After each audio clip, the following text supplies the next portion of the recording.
I just kind of felt like a silly old man, you know? And I guess the muse left me last year. And I started thinking in terms of shutting the studio down. Hi, welcome back to my studio. I'm Studio Hermit Ed, and you are welcome here. I want to talk about it 25 years ago. Before my studio was a studio, these two rooms were part of a pole garage. This is a pole garage where I had a construction company, and this is where I stained a lot of woodwork, oak woodwork. I was using oak in my houses at the time, and I built cabinetry down here. And in these two rooms was where I stained and sprayed varnish and lacquer. Okay, that's what my studio was. And in fact, this wall behind me here that you see where my guitars are hanging, there was an overhead garage door there that came up. And in my live room, the door where I come in, that was part of an overhead door also. When I built this out, I framed in the doorways and left the rough framing in for the garage door. I was at the time recording up in my basement of my house, and when I decided to come down here and turn these two rooms into a studio. And that was 25 years ago. And this was my field of dreams. Last year, I had a big analog board in here in Allen and Heath GL4000. It was pretty big, not nowhere near this size. And I sold it and went digital. And I came down here and I was recording a band, a three-piece band from, they were on their way to college. It was about this time of year. And I felt like a silly old man. I don't know why, just with the digital stuff and it sounded okay. But I just kind of felt like a silly old man, you know? And I guess the muse left me last year. And I started thinking in terms of shutting the studio down. In spite of, it's a long story, a lot went on. But I decided that I was going to tear this all down and decommission Ed's recording studio and turn this back, open up those spaces. I left the rough framing in for the overhead doors, put doors back in, and use this as garage space. I like to, I like equipment, okay, tractors and stuff, and I thought about buying, I wanted to get a mini excavator and maybe a mini skid steer and keep them in here. I needed the garage space to play with them, okay? So that was my plan, decommission this studio and move on. So I was gonna decommission the studio and deconstruct it. Turn this back into a garage space that I needed. And I was looking through Craigslist one day and I came across this Yamaha PM4000 mixing board for sale for $350. Now, and they had a picture of this beast back here. And I'm looking at it and I'm saying, that thing costs what, $20,000, $30,000 new? I can't let this thing go without going down and taking a look at it. So I gets in my old truck, I drive down. Here it was at Hollywood Music. Now when I called them up, no one even knew anything about it. I guess the owner wasn't there. And the owner was behind the counter.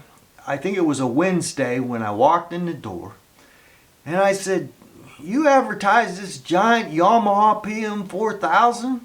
And he said, yeah. He said, how much did I have it on there for? I said, $350. And he said, you want it? I said, yeah, we'll put it in my truck. So we had to get all these guys to help us.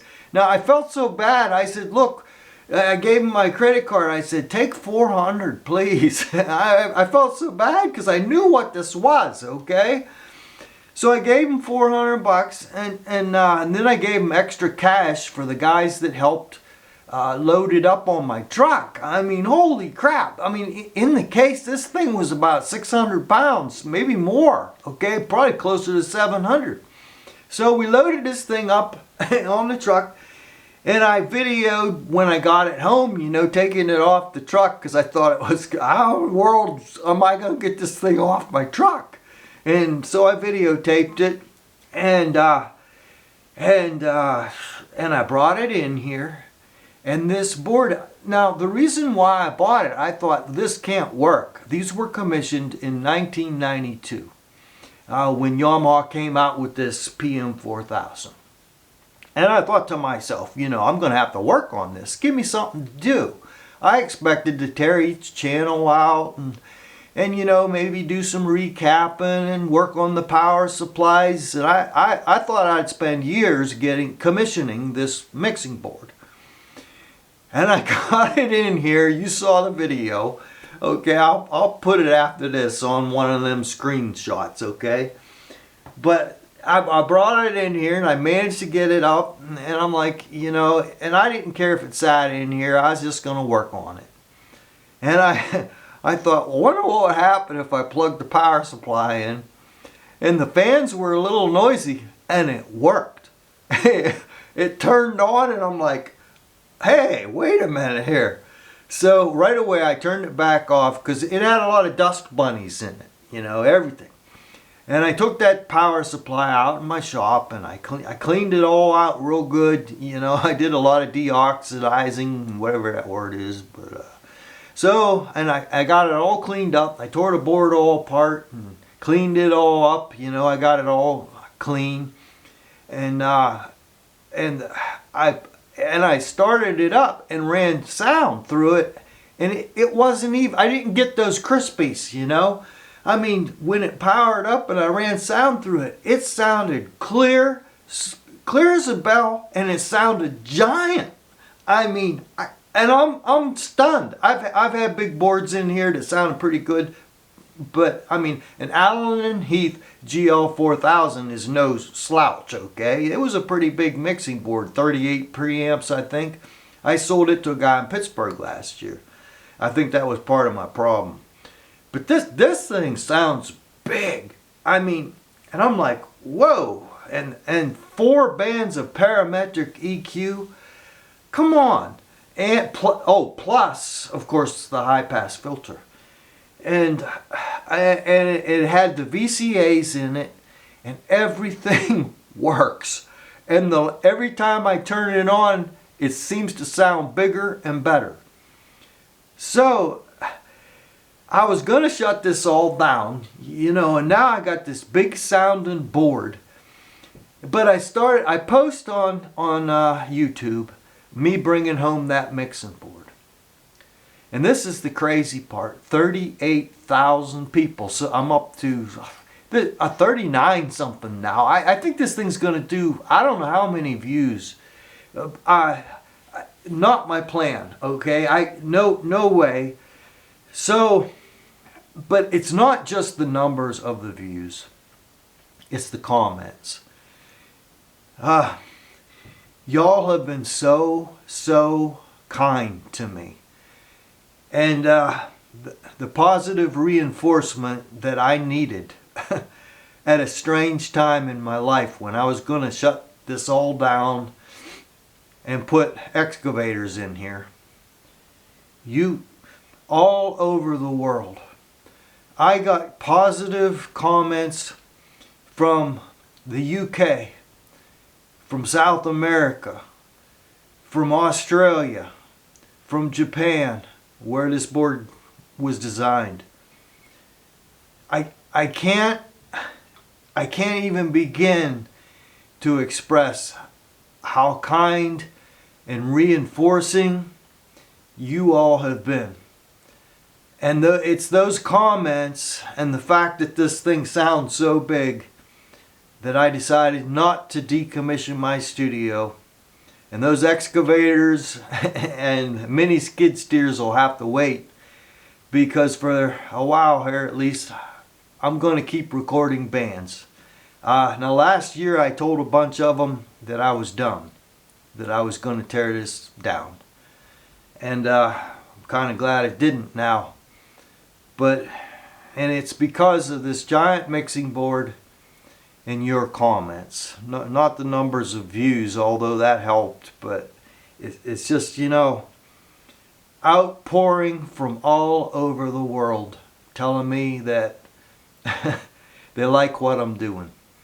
And that's all I needed, you know. And I went from feeling like a silly old man and giving up on my dream here to carrying on. So I'm going to carry on the torch for at least another year, and we're going to see how long this board holds out. I haven't done a thing to it, like I said, other than cleaning it up.